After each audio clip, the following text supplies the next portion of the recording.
तो जैसे ही मैं घर पे गया तो मेरी बेटी थी, मेरी वाइफ थी, हम गले लग के बड़ी देर तक रोते रहे। आप में लिखा है कि उसके बाद आपकी आंखों में आंसू आ गए थे, वो उसका किस्सा क्या है, आंसू क्यों आए? देखिए क्या होता है, अफजल गुरु की जो फांसी थी, तो मुझे पता था फांसी कभी 10 साल में एक होती है। तो अफजल गुरु की जब फांसी थी तो मुझे उसका इंचार्ज बनाया। मैं हेडक्वार्टर से उसको सुपरवाइज कर रहा था। वैसे इंचार्ज जो है सुपरिटेंडेंट जेल होता है, तो मुझे हेडक्वार्टर से भेजा कि आपने इसको सुपरवाइज करना है। तो पहले मैंने देखा हुआ था, वो भी मुझे जानता था। तो जब मैं उनके उसमें गया अफजल, क्योंकि अफजल गुरु को उसके घर वालों को तो हमने दो दिन पहले बता दिया था कि इसको हम फांसी पे लगाने जा रहे हैं। पर वो बात दूसरी है कि उसको वो चिट्ठी मिली नहीं। उसको चिट्ठी तब मिली जब वो ऑलरेडी फांसी पे लटक चुका था। तो अफजल गुरु के पहली देर हम चाहते थे कि जो अफजल गुरु की फांसी हो, इसमें ज्यादा लोगों को पता ना चले, क्योंकि बड़ी एक सिक्योरिटी रिस्क प्रिजनर को आप जो लटकाने जा रहे थे, तो हम चाहते थे कि लोगों को पता ना चले। तो मैं इसलिए वहां पे उस जेल में सुप्रिंटेंडेंट जेल के साथ मैं शाम को ही वहां पहुंच गया था। अगर मैं शाम को वहां आऊंगा तो वहां पे शोर नहीं मचेगा। कईयों को पता, क्योंकि ड्यूटी चेंज होती रहती है, कुछ को अगर पता भी था कि मैं अंदर हूं तो वो अगला वो सोचते निकल गए होंगे, और दूसरी ड्यूटी वाले जो आए थे उनको पता नहीं था कि मैं अंदर हूं। सुप्रीम जेल हम सारे अंदर रहे। तो हम अंदर सारी तैयारी कर रहे थे। जो रस्सा वगैरह जो था उसको देखना होता है कि रस्सा जो है ठीक तरीके से गले में फिट हो, ताकि फांसी ठीक तरीके से हो। उस टाइम पे जो है कोई ऐसा कानून नहीं था, क्योंकि मैंने सुना था कि कई बार जब फांसी लगाते थे तो बंदे की गर्दन ऊपर रह जाती थी और बॉडी नीचे गिर पड़ती। अगर भारी बंदा होता था तो बॉडी नीचे अलग हो जाती थी। तो उस टाइम पे हमें खाली ये होता था कि बंदा मर जाए, चाहे जैसे भी है, रूल फॉलो हो या ना हो, पर बंदा मर जाए, फांसी उसको लग जाए। तो अफजल गुरु में मैं क्योंकि लीगल एडवाइजर था, तो मुझे था कि मैंने सब चीज जो है रूल्स के हिसाब से करनी है। तो एक दिन पहले जब हम तैयारी कर रहे थे, हम जो भी रस्सा लटकाएं वो रस्सा टूट जाए। हमें क्या करना होता है, जो उसकी जो प्रैक्टिस होती है, जो प्रिजनर का वेट होता है उसे डबल वेट का बोरे में डाल के उसको रस्से से लटका के फिर उसको झटके से नीचे डबल क्यों? ताकि मतलब मजबूती का उसका एश्योर हो जाए। इसमें बक्सर, इसके ज्यादातर जो ये आते हैं बक्सर से आते हैं। बक्सर में इसका रस्सा बनता है, क्योंकि बक्सर में क्या है कि वहाँ एक गंगा के किनारे पे वो उसमें क्या होता है, ह्यूमिडिटी वगैरह होती है, तो उसकी जो रस्सा जो होता है उसके रेशे वगैरह जो बड़े पक्के होते हैं, इसलिए बक्सर जेल में बनता है। वहां से रस्से आए हुए थे, तो हमने 4 रस्से बारी बारी करके करे, वो सारे रस्से टूट जाए। थोड़ा सा वेट नहीं वो सहन कर पा रहे थे। पहले हमने उसके बराबर का वेट किया, फिर उसे डबल किया, वो रस्से जो है टूटते जा रहे थे। तो मुझे लगा यार मैं सरकार को क्या जवाब दूंगा। मैं सरकार को क्या जवाब दूंगा कि एक मैं फांसी को नहीं कर पाया, एग्जीक्यूट नहीं कर पाया। तो मेरे को तो लगा कि मेरी नौकरी गई। पर भगवान की दया थी कि और रस्से हमने देखे तो वो रस्से काम कर गए।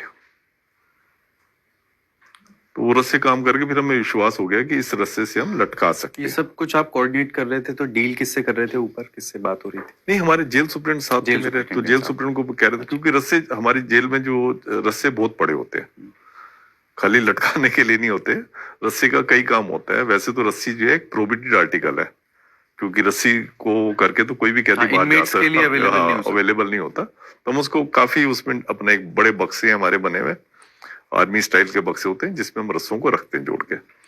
तो रस्से हम करते रहे, तो एक रस्सा मिल गया जिससे वो था। तो फिर हम वो हो गए। मैं बिल्कुल सेटिस्फाई हो गया कि हाँ, इससे जो है लटक सकता है। तो और हमें आप देखें, हमें कोई जल्लाद नहीं मिल रहा था। नहीं तो जल्लाद का होना जरूरी होता है। अब तो जो जल्लाद का होना जरूरी कर दिया है। पर वैसे मैं बताऊं आपको, जल्लाद की कोई जरूरत नहीं होती है। अगर आप लोगों को कह दो ना फांसी दे दो, तो आप भी दे सकते हो।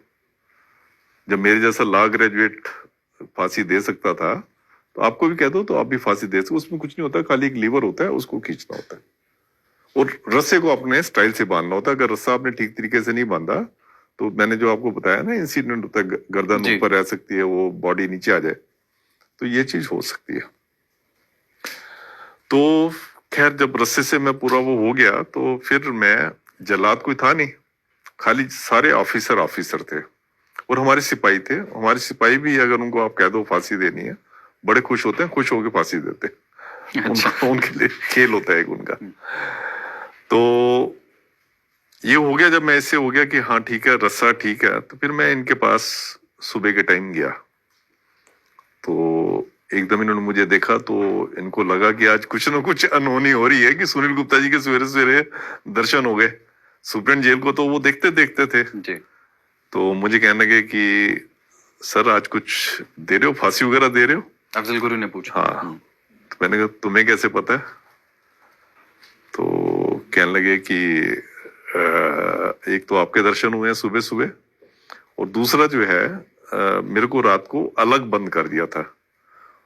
और जो सिपाही रोज मेरी ऊपर नजर नहीं रखते थे, हमारा कानून ये कहता है कि जिसको आपने फांसी देनी है, आप 24 घंटे उसको एक रेगुलर वॉच में रखोगे।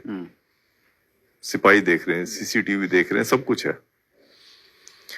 तो मैंने कहा हाँ, मैंने कहा आपको फांसी देने जा रहे हैं।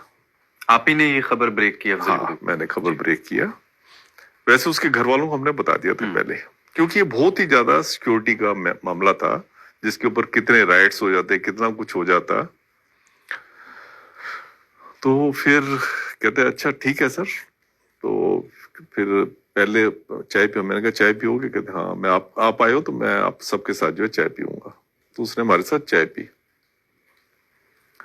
तो फिर चाय पी के फिर कहने का सर मैं आपको ये बता दूं कि मैं टेररिस्ट नहीं हूँ। अगर मैं टेररिस्ट होता, जो आप लोगों ने मुझे वो टेररिस्ट इतना बड़ा बनाया है, अगर मैं टेररिस्ट होता ना, मैं अपने बच्चे को डॉक्टर ना बनाता। उसका बच्चा एमबीबीएस कर रहा था। कहते मैं अपने बच्चे को कोई लफंगा वो या उसको भी आतंकवादी बनाता। अगर मैं टेररिस्ट नहीं हूँ। जो मैं उसने बताया, मैं वो वाली बात कर रहा हूँ। मैं टेररिस्ट नहीं हूँ, पर मैं हमेशा ऑनेस्टी के साथ रहा हूं।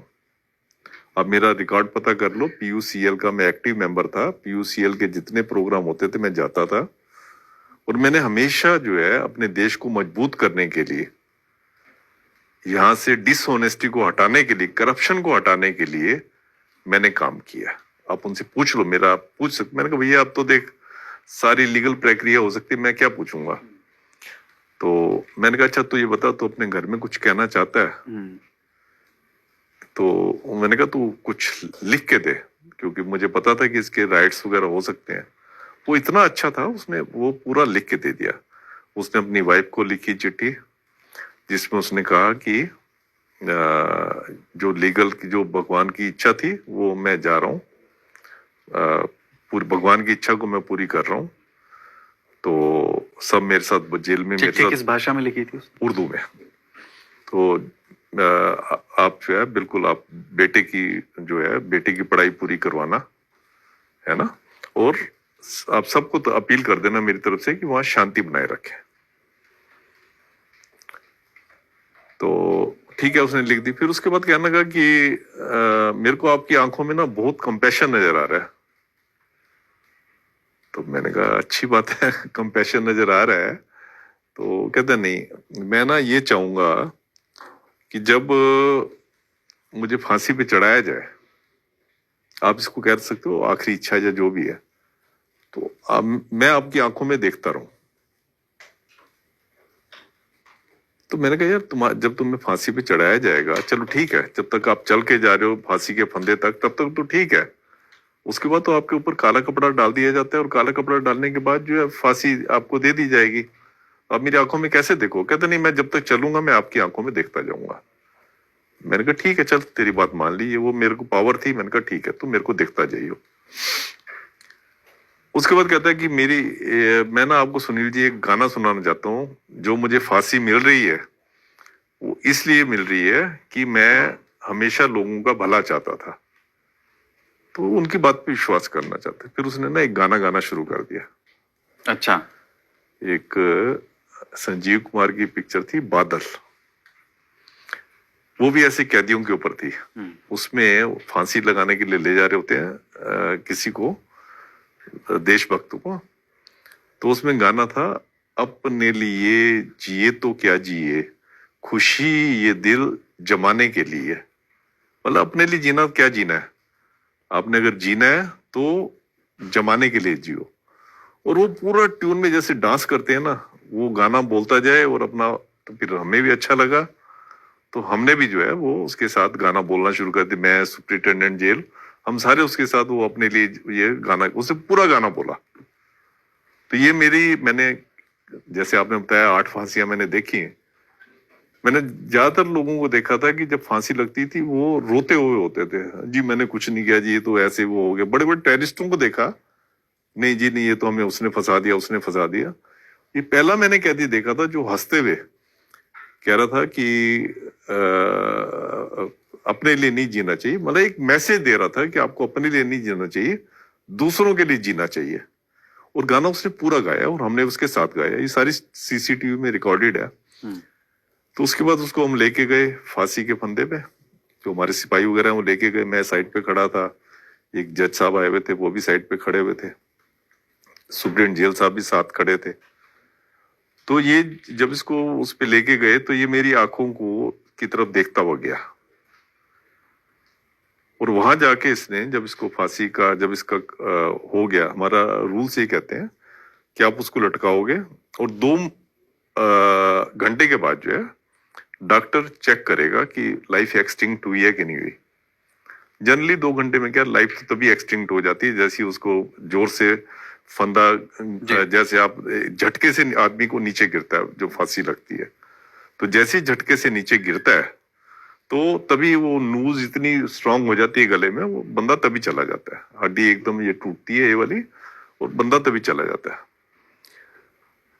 पर कुछ मैंने केस उसमें लिखे थे कि मैंने कई उनको देखा कि जिनका नहीं टूटा, रंगाबिला के केस में उनको खींचना पड़ा था। तो इनको फिर ये 2 घंटे के बाद ही जो है डॉक्टर ने आके डिक्लेयर कर दिया कि इनकी जान जा चुकी है। तो फिर हमें वहीं पे जेल में ही हुक्म था कि जेल में ही इनको दफनाना है।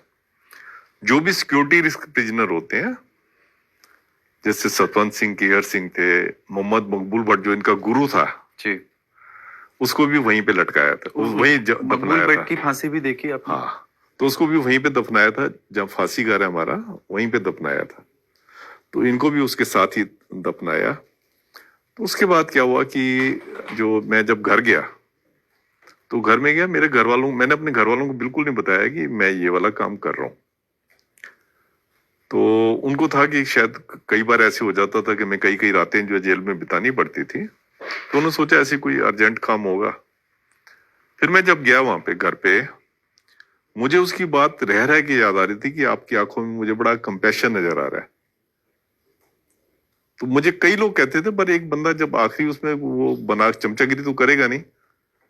तो फिर अब जिस, मतलब देखो जेलर भी एक इंसान होता है जिससे वो कुछ मिनट पहले बात कर रहा है और वो कुछ मिनट के बाद वो जो है आपके सामने नहीं है। तो मेरा दिल जो है ना बड़ा भरा हुआ था। तो जैसे ही मैं घर पे गया तो मेरी बेटी थी, मेरी वाइफ थी, हम गले लग के बड़ी देर तक रोते रहे।